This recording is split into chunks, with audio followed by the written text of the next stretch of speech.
And now we've talked about a lot of industrial applications and various uses of um, all sorts of things, gemstones, metals, rocks for building, and also some of the more rare elements that we're needing in our future industrial development and in our attempts to electrify traffic and find solutions for energy transition. But I also want to kind of go a little bit into the more human aspects here, the things that we need almost on a daily basis. And let's start here with food, drink, and a little bit on cosmetics as well.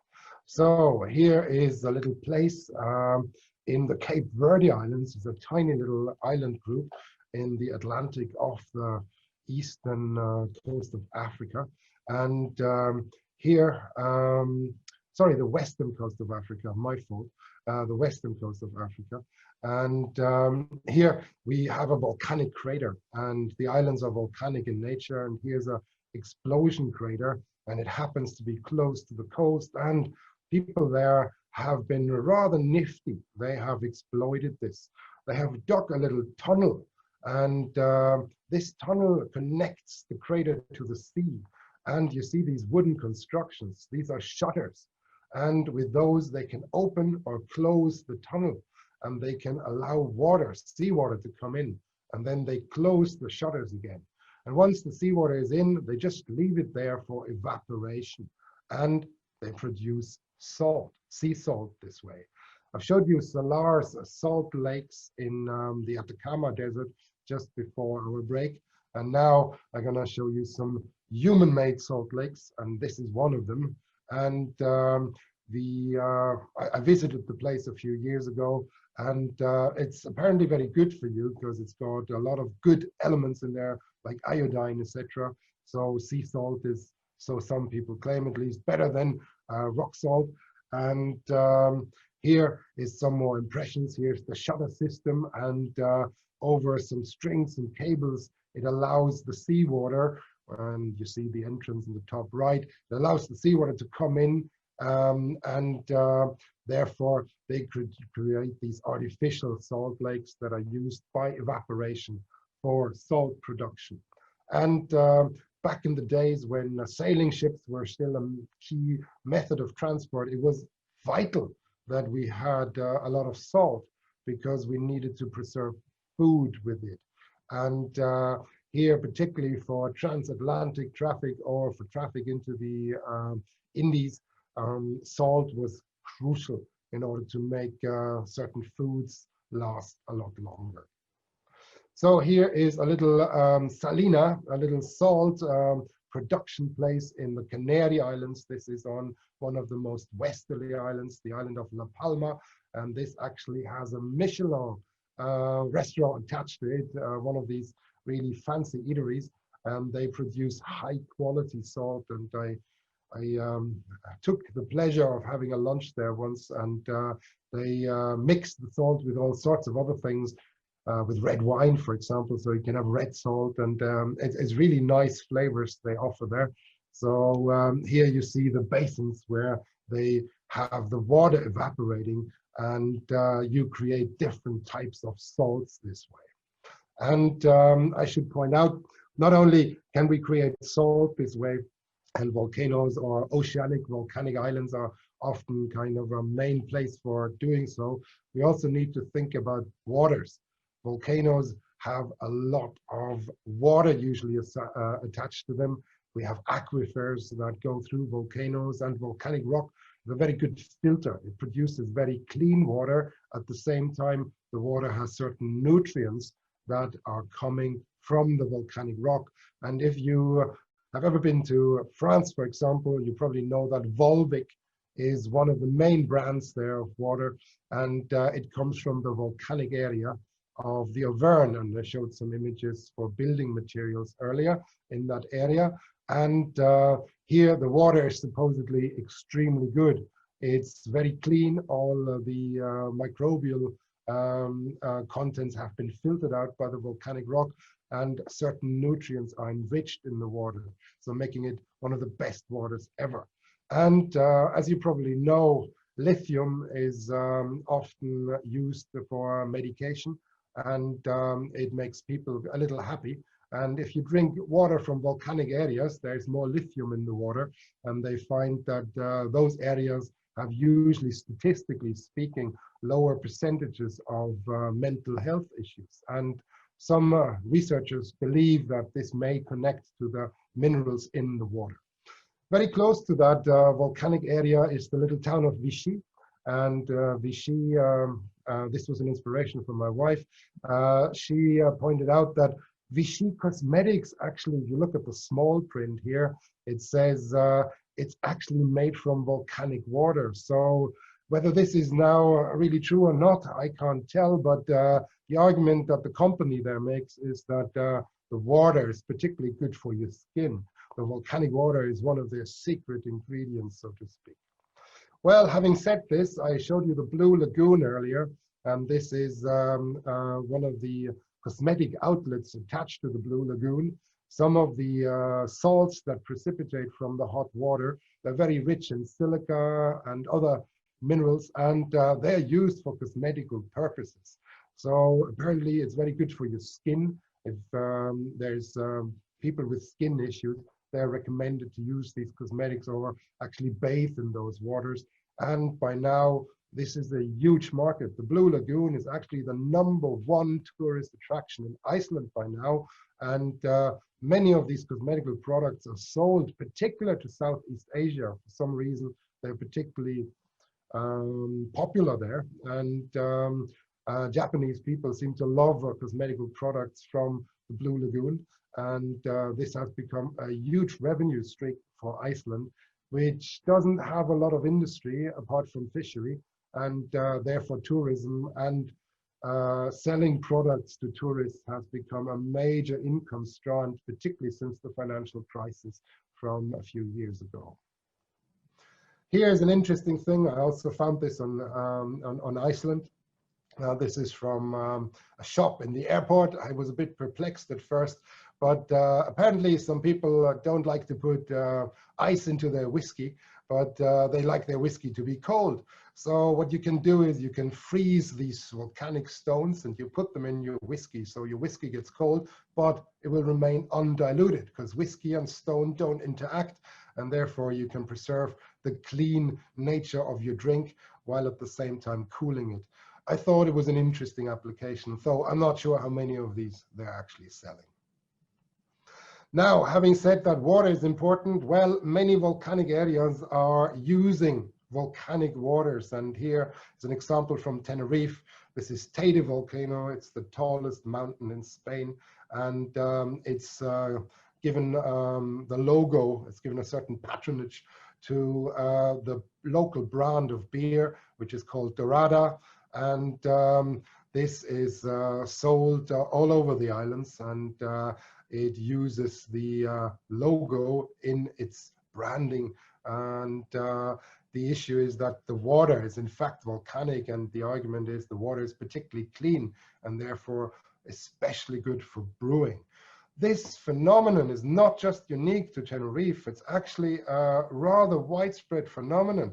Here is a beer from Korea, and Korea does have some volcanoes, some of them quite young in fact.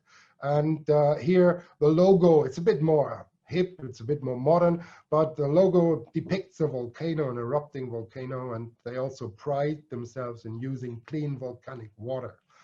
If you think about Swedish drinks, I'm giving you this beer here from Grängesberg, and you may or may not know Grängesberg is built on volcanic rock, and it's also got some ore deposit there, some iron ore deposit. This is why the town was probably emerging there. And here the origin of the drink company probably is connected to the quality of the water, which is also filtered by the volcanic rock. So there is a connection that is not always apparent. And I am not personally kind of too fond of these type of drinks, but I should point out that the quality of water is important for production for these kind of drinks, and therefore clean water, particularly crisp clean water, is especially important. However, I'm very fond of coffee, and I should point out that over 70% of coffee is grown on volcanic soil. Usually volcanoes are very tall structures. Coffee grows at high altitude, and you need good nutrients in the soil, and this is what volcanic rock provides. So if you go to places in Indonesia, in South America, in Central America, in Africa, where coffee is grown, you find that most of this is grown at slopes of old volcanoes or former volcanoes, partly eroded volcanoes, or areas that have been affected by volcanic deposits. And the more the nutrients are enriched in the soil, the better your coffee. And here, coffee is something that really is ultimately connected to volcanoes. If you had a cup of coffee this morning, you have touched volcano, if you will. And here I'm showing one brand. This is something I saw in the supermarket the other day, and it says Blue Java, and Java is effectively a volcanic island chain, or a volcanic island, and most of the rocks there are of volcanic origin. So here you see the link very clearly. I should also point out that some people argue that there is a link between the amount of sunlight that a country has and the amount of coffee we drink, and Sweden is amongst those countries with the highest domestic coffee consumption in the world. So is Finland and Norway, by the way, and Canada as well. There's one exception on this in the southern hemisphere, and that's Brazil, and this is partly because they grow a lot of coffee. But in the northern hemisphere, daylight and coffee seems to link in some way. So people enjoy coffee because if you have a lack of sunlight, you want to get your energy from somewhere else. So we import a lot of coffee beans from other parts of the world, and usually from volcanic areas. Having said this, if you prefer tea to coffee, then tea is often also grown on high altitude slopes, and less so than coffee, but it's still grown quite frequently on volcanic soils. About half of the tea that is harvested is growing on volcanic soil. And here we also have a strong connection. The volcanic soil is very good for agriculture because of the nutrients. And I should point out that volcanic ash weathers to very fertile soil. It's got a lot of nitrogen, phosphorus, potassium that we need for plant growth. And this is something that makes volcanoes very attractive as areas to live in. And people often ask, why do people live close to volcanoes? Well, it's because the soil is very fertile.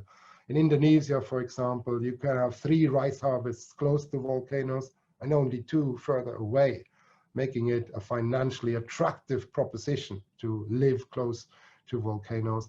And people accept the risk of being potentially exposed to eruptive activity because they have a clear financial advantage by living close to volcanoes.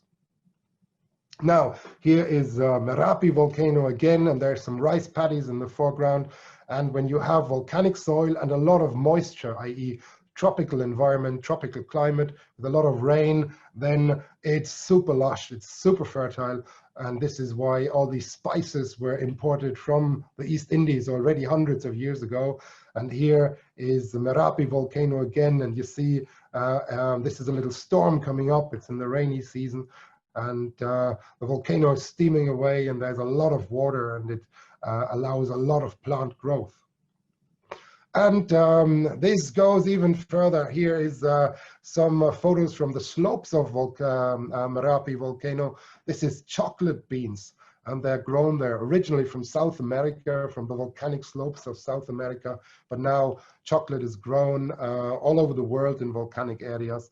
And I remember that I was there with Francis a few years ago, and we had chocolate that was grown on the local slopes in a little cafe. It was rather kind of nice, and you could actually go through the chocolate plantation, and I really felt this was inspiring.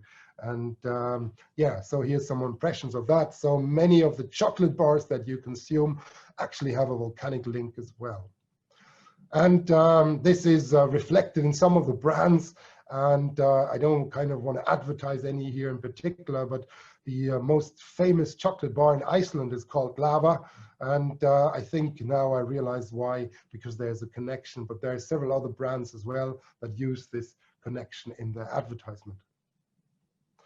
Having said this, volcanic soil is also good for spices, and there was a lot of spice trade in the old days. The Dutch East Indies Company, etc., they were importing spices from Southeast Asia, and this is because they were growing on volcanic soil and they have a lot of moisture there. So if you think of chili peppers, then many of them come from these parts of the world.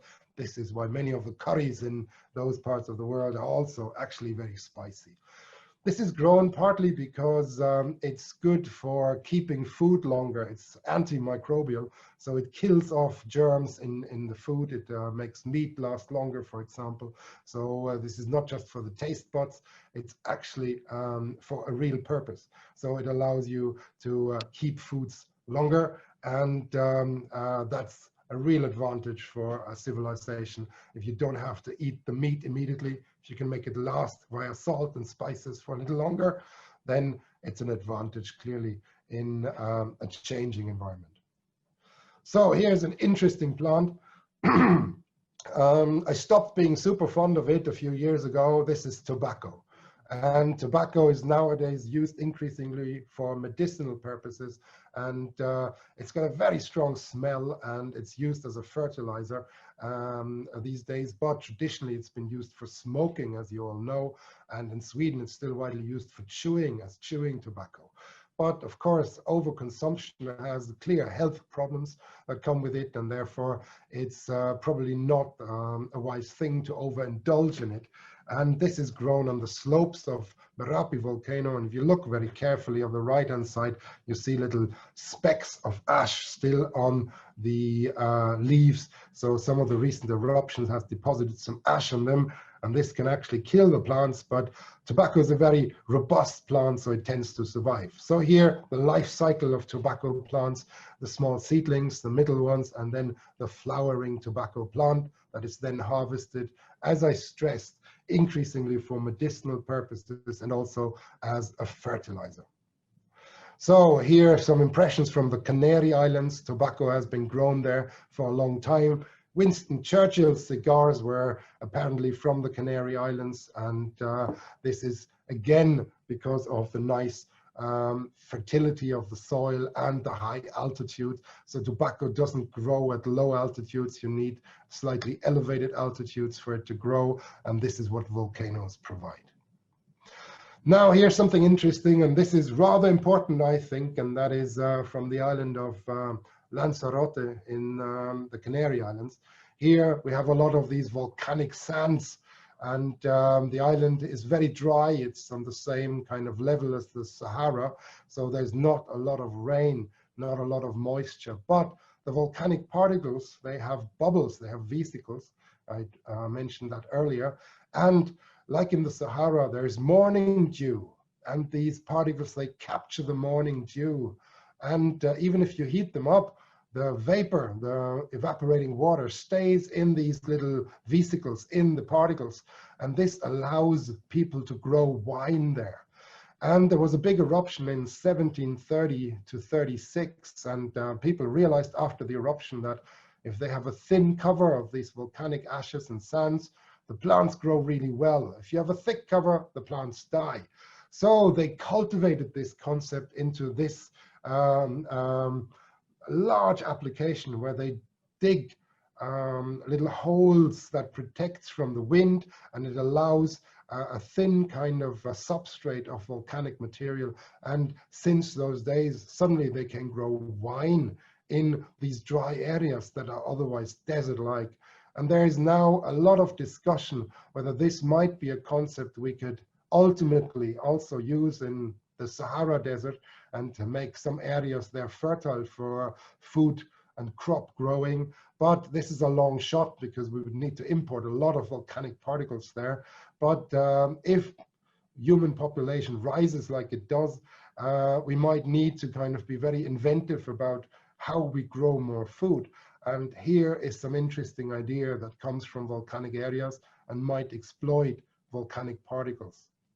So Here is one of the quarries on the left-hand side in the Canary Islands. This is on the island of Gran Canaria. They call these particles picon, and they're quarried there for a long time, and they use them as aggregates for building, but also in agriculture and gardening. And on the right-hand side, once I was staying there, there happened to be a delivery of gardening picon, and the next morning I saw that inside the plastic bags in which it was contained, there was a lot of moisture condensing. While, of course, they put it very dry, or believe it to be dry, into these bags, there was a lot of moisture still trapped in these particles, giving you a flavor for how much water they may actually contain and be able to hold. So a few words about geotourism now. It was already noted by Darwin that volcanic landscapes are outstandingly beautiful. They're amongst the most pretty places in the world. And also in the old days, in the time of exploration, volcanoes were used for navigation. This is Pico de Teide on Tenerife, which is the tallest mountain in Spain, and sailors were using it for a long time on their journey to the East Indies. And it stands proud at 3,700 something meters, so you could see it for a long distance. And today, geotourism, volcano tourism is a huge market. And you might remember only very recently there was a rather sad case in New Zealand. White Island erupted while tourists were there, leading to several fatalities. Very unfortunate, but in most cases, island tourism or volcano tourism is not so dangerous if it's done well. So in Europe, we love to go to Iceland, we love to go to the Canary Islands, we love to go to southern Italy, for example. These are all volcanic areas. And in the US, Hawaii is a traditional holiday hotspot, and they found this image from the 60s. You can tell from the glasses of the lady. There was an eruption back in those days, and it was filling a lava lake. So people were going there and being impressed by it. Here is my nephew on a trip with me to the Canary Islands, and he's very proud. Just outside the little volcano museum on the island of La Palma, there was an eruption in 1971, and we kind of took a little picture of him next to it. But this is something that is still going very strong. People are fascinated by volcanoes, and it's a big market all over the world, from national parks in the US to all sorts of theme parks and camps here, the Kilauea military camp tours, if you're into that kind of thing, volcano tours in various places like Indonesia, and of course in Iceland as well. And huge amounts of people flock to these places, and this is a big industry and a growing industry, in fact. So here's a few impressions what you can do. You can do volcano surfing, and you can do jeep tours, and Mount Fuji, we'll come back to Mount Fuji later, is also a religious site, and therefore in a way a mix between a cultural and a tourist spot. And Stromboli in southern Italy, for example, there's boat tours around the volcano. Stromboli is erupting almost daily, and there's always something to see, so this is very spectacular. So here a few more impressions. The lower right one is actually from White Island, where the catastrophe in December last year happened. It's not entirely clear who's to blame for that, but a lot of people point fingers at the companies that were bringing people out in their attempt to earn money without kind of listening to the hazard warnings very carefully. But it's not for me to judge. The obvious thing is if you go to active volcanoes, there is a risk that you might actually be affected by active volcanism. Now, originally, one of the main kind of sites in Europe for tourism was Vesuvius and Pompeii.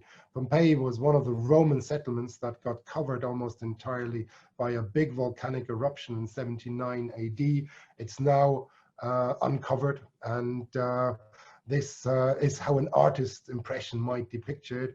Here we have a big eruption of Vesuvius, and eventually the settlement Pompeii, which was effectively a rich people's resort, was almost entirely covered.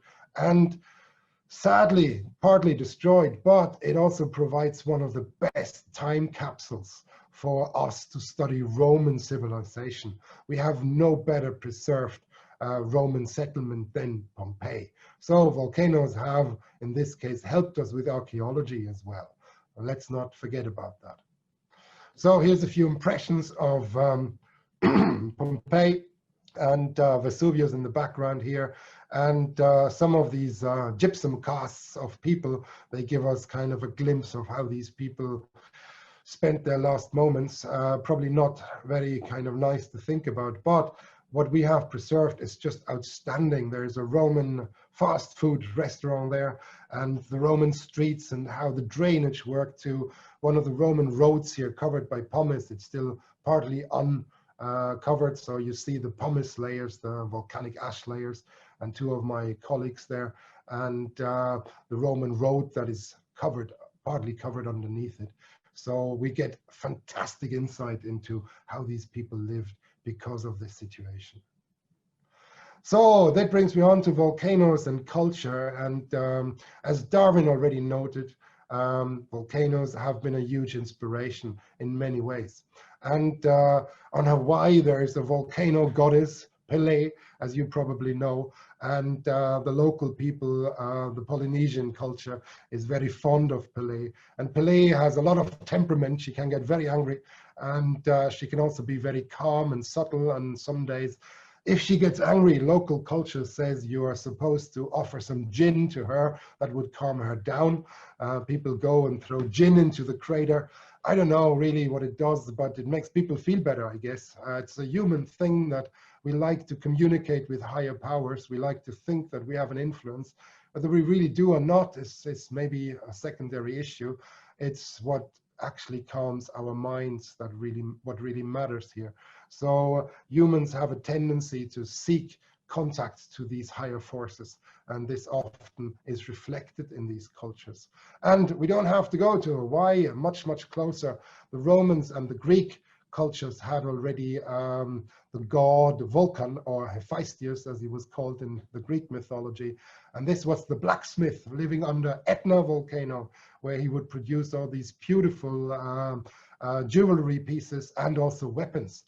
It's a very twisted story in a way about Vulcan, because he was one of the gods on the Mount Olympus, but he was shunned by his mother, the wife of Zeus, and he was then finding a home under the volcano, and that's where he makes all these metal things. And strangely enough, I find this really reflects still the attitude today. Many people are very negative about mining metals and metal production. On the other side, we need metal productions for our society. And indeed, the gods loved the weapons and jewelry that Vulcan produced, but they didn't want to go to his kind of blacksmith forge because it was dark, dirty, and hot.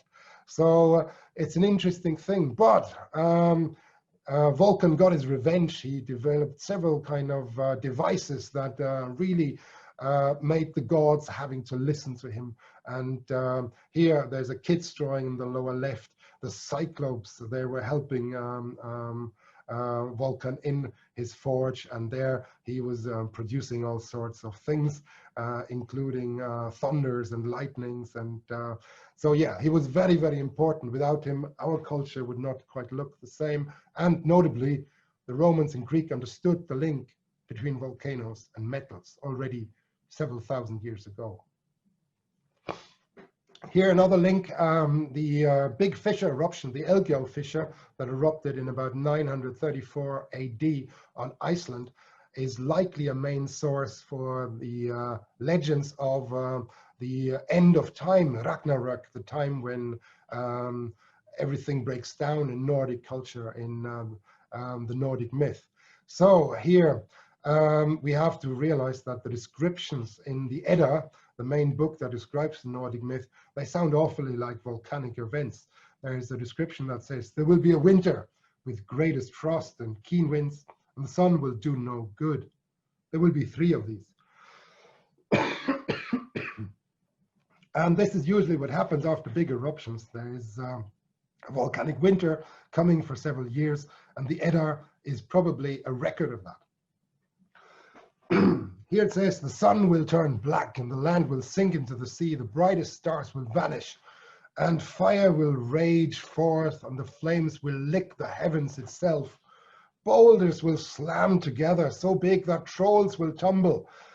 And this is really, I mean, as far as we can tell, a violent volcanic eruption. And here's an independent source. One has to be always very careful to take only one perspective on things.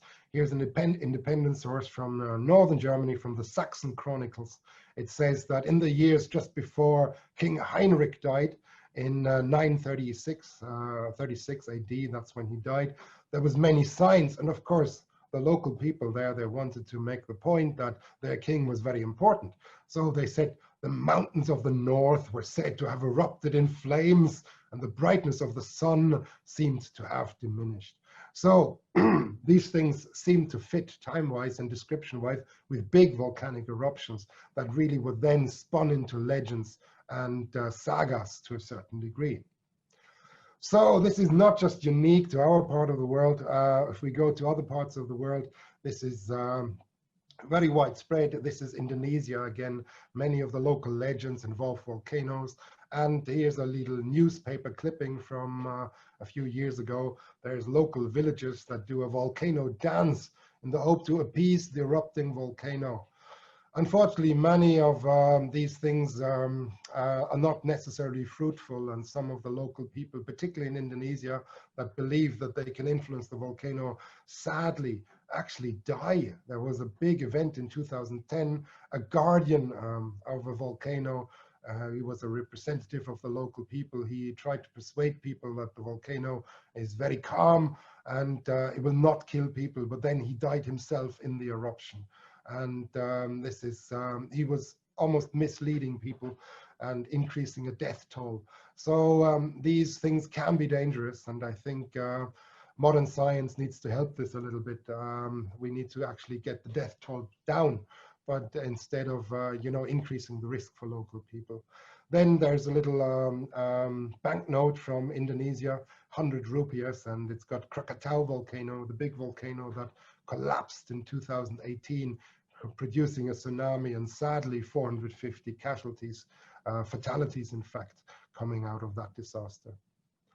So here another example. This is Popocatepetl and Iztaccíhuatl in Mexico, and these are big legends here. Two volcanoes, one is Popo, one is Izta, and they were lovers, now frozen in the volcano, and you can now buy this as a comic book if you like. So very fascinating stories, and the stories warn to this day about some of the dangers, because if you happen to be in this little mountain pass in between the volcanoes, you're at high risk if any of these volcanoes erupts. So they're basically saying, don't get in between these two lovers, because they're quite violent and there's a lot of drama between them. And so there's a hidden warning in these legends very frequently. So this is Fuji. Fuji is one of the most perfect cones. It's in Japan, and it's a holy mountain to the local population. And people kind of walk up there, some bare feet. And Fuji has been depicted for hundreds of years in Japanese drawings. And when Fuji erupts, and some of the other volcanoes there, it can be quite devastating. Here's an old Japanese drawing depicting an eruption. But in calm days, Fuji is a place of celebration and worship. And here we have images going back to Hokusai, and some people argue that this is actually the start of the manga tradition, where people started to draw comics several hundred years ago. Here we have little stories that are depicting Fuji and its environment, people kind of arriving and living with the volcanoes in sort of a harmony. And this is still then believed to kind of have led to current cultural outlets like the manga tradition that is still, of course, very popular in Japanese culture and nowadays all over the world. Now, of course, this is not just a Japanese thing. We also have religious aspects here in Europe. This is from South Italy. Here we have Vesuvius volcano, and Vesuvius was erupting frequently, and here is a painting from 1713, and it makes the point that the eruption of 1707 was apparently not so harmful because there was protection by a Christian saint. Now, can this be verified? It's very hard to do so, but belief can be very strong, and people kind of, if they have no other means, because we can't stop volcanoes, they like to kind of come up with a narrative that helps them rationalize their surrounding and gives them hope, and it helps to cope with these situations. So here's a few more impressions, and here we have a Christian tradition showing volcanoes in the background. And these days, even esoteric aspects are still marketed in this way. There is a little bracelet that I bought for one of my daughters, and in the Canaries, and it had some volcanic minerals in there. And in the top right, that is, and it says here it's got energies and success that comes from the volcanoes. Well, if you believe in it, there could always be a placebo effect. Maybe there is more to that, I don't know. But human belief can be very strong. And this is what some people market and spin to their advantage. So be aware of that. Now, here's a few impressions. This is just give you a flavor of how it's connected to art. This is Vesuvius volcano in southern Italy. And I'll go very quickly now to these. This is a drawing from 1684 showing that this was an early way of map making and accounting for local developments. Here's a somewhat later image of an erupting Vesuvius, and you can clearly see the artistic aspect of it. Here is a yet later one, 1766, and rather beautiful, and this is now an edging. And here we have a color painting now. This is also from the 1770s, the late 1770s. So different forms of art were practiced depicting Vesuvius volcano. And this is one of the earliest advertisements that I could find. This is an advertisement for olive oil. And of course, it was trying to use the concept that their olive oil comes with volcanic vigor, and therefore it must be particularly good. So this is already quite some time back, but even then advertisement was using volcanoes. And of course, he is one of the earliest photographs that we have, and people were also using volcanoes for this. This is the Bay of Naples with Vesuvius in the background. So it's been quite a motive for art, and the different techniques have been always coming back to places like Vesuvius because they're so magnificent and inspirational. And nevertheless, even if you kind of write fiction, then you don't even have to have some of these kind of art forms. You can actually have entire creation in one's mind without even any visualization. And this is what Jules Verne did with his journey to the center of the earth. And you might remember Professor Liedenbrock, he enters with his team a volcano in Iceland, Snæfellsjökull volcano. And after an immense journey, he and his team survive by coming out at Stromboli, implying that there's a huge connection inside the earth. And strangely enough, there's a point to this, but I don't think you can really travel there unharmed. At least I personally wouldn't try it. So volcanoes are still very important today. This is one of the movies I watched as a little boy, and it was big inspiration for me, Krakatoa, east of Java. I rewatched the movie recently and I found it less inspirational. I actually thought it was not so great. And then I noted as well, Krakatoa is actually west of Java, so not even the title did hold its promise.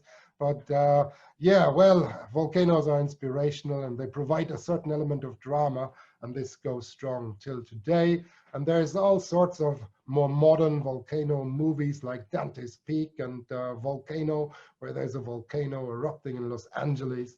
And this is, of course, well, very dramatized, but then usually they sell a volcano meal to go with it. You can have a volcano menu, and often it's very spicy to fire you up. So it's marketed in a big scale to this day. And it also kind of is reflected when it comes to music.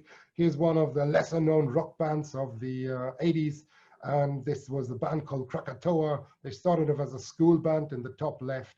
and then they became more wild looking in the lower part of the image, in the lower image. And just very recently, I visited an old school friend, and he lives in Berlin, and he said, oh, let's go out for a concert. There's something on tonight, and I hadn't done this in a long while. But anyway, there I found this advertisement for more musical events, and strangely enough, one of the bands advertising there, or being advertised there, was called Magma Chamber in German. And yeah, so I guess it implies that this band must be very vigorous and full of energy.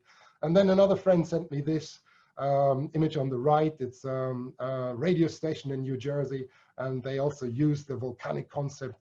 It's real and constantly erupting, so it brings all these new music to you. And so volcanoes are still widely used in culture. Here, an impression from Donald Duck comics. Here we have a big volcanic eruption being depicted, producing falling pumice, and well, the hero of the story has to escape from it, and he rides on volcanic pumice in the ocean on a horse. Well, certainly very entertaining. I'm not sure about the actual practical applicability here. Now, for my little girls at home, I have 3 daughters. They love this, Vaiana, and Vaiana also works with the volcano theme. There is Chakar, the volcano god that makes islands like Hawaii. And then once the islands get older, they get green and they grow over. They're very fertile. So the concept of construction and fertility, they are coming back here. And we talked about volcanoes and agriculture. And usually it then markets, or companies market this with selling you little volcano toys to go with it. And while there is, of course, a true element to this, I mean, it's a huge market out there as well. So a few words in the last few minutes about climate, and I don't want to go into great detail. If you like, we can discuss it more when we have our discussion session on Thursday about mining, and there can also be, of course, some volcanic aspects if you're interested. And here is one big application. People often ask me, well, if volcanoes produce climate cooling after eruptions, wouldn't it be good to produce more volcanic eruptions? It is an interesting concept, but it's a bit of a far-fetched one. First of all, we're not quite sure how to trigger volcanic eruptions. Well, you could potentially use dynamite, but you would need an awful lot of it. Also, you can't be really sure about the local consequences of this. And here's one more problem. If you can't think this game through to the end, I wouldn't personally start it, because what we also know is that volcanoes produce climate cooling in the years after the eruption. But in the long run, there's actually a warming effect coming from volcanoes. And this has to do with the elements that are emitted by volcanic eruptions. So we have these short-term effects and the local effects like pyroclastic flows and lavas that really affects people in hours and days. We might have tsunamis if we have oceanic volcanoes, and ashfall that really can affect people hundreds to thousands of kilometers away in the days to weeks during and after an eruption. And we will have some climate cooling effects in the years after big eruptions. There was the 1816 Tambora eruption that produced the year without a summer afterwards, which was hugely important in European politics. It allowed certain armies to cross rivers more easily because they were frozen over and things like that. And this was apparently very important for history. But here we can't go really into the details, but one of the problems is volcanoes do the cooling via sulfur compounds, and sulfur compounds stay into the atmosphere for a short time, and they can actually reflect and absorb solar radiation. That's the cooling issue. But volcanic gases also contain a lot of CO2, and CO2 is a warming agent. So if we were to go down the idea of triggering volcanoes to produce climate cooling, we would have to trigger more and more volcanoes in order to keep it cool, because after the effects of the cooling are worn off, they would actually contribute to the warming. Now, volcanoes can produce overall only a small percentage of what human CO2 production is these days. So they're not the key issue. And shutting them off will also not really help us with our climate issues these days. We really need to kind of think about other methods. But triggering volcanoes in order to help us with or to combat climate warming is an immature idea. So I wouldn't really recommend it today. So let me close in the last minute. We talked about volcanoes and resources they provide. And here a very important point is that if we think about many of the sustainability goals, sustainable development goals, then we can see that volcanoes have an effect here. If we want to reduce poverty on the planet, then creating wealth via resources is very important, and this will also help with reducing hunger in the world. Also, for good health, volcanoes will be important. And if you have a better society that is better funded, then of course education will play a role there as well. Equality is affected by that. Those countries that have a lot of mining actually have also a higher equality index usually. Then when it comes to clean water, we see that volcanoes can help a lot here. And of course, when it comes to economic growth, industry and infrastructure, volcanoes are very, very important, from geothermal power plants to creating some of the materials we need. So our climate action, well, number 13 here, that's a slightly different issue. I'm not sure whether this is quite mature for putting it into practice, but yeah, people are thinking about it. And if you're interested, you can download this poster here from the Geological Society of London, and they also have it in different languages there. And this is just a very quick summary. If we go to the left-hand side, you see the volcano, and you see the sustainable development goals attached to volcanoes.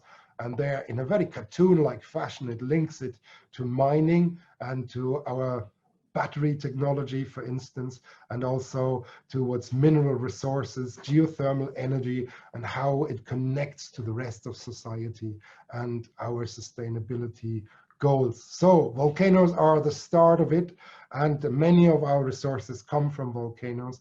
And here I'd like to close my little lecture and say thank you for your attention, and I hope you found this useful.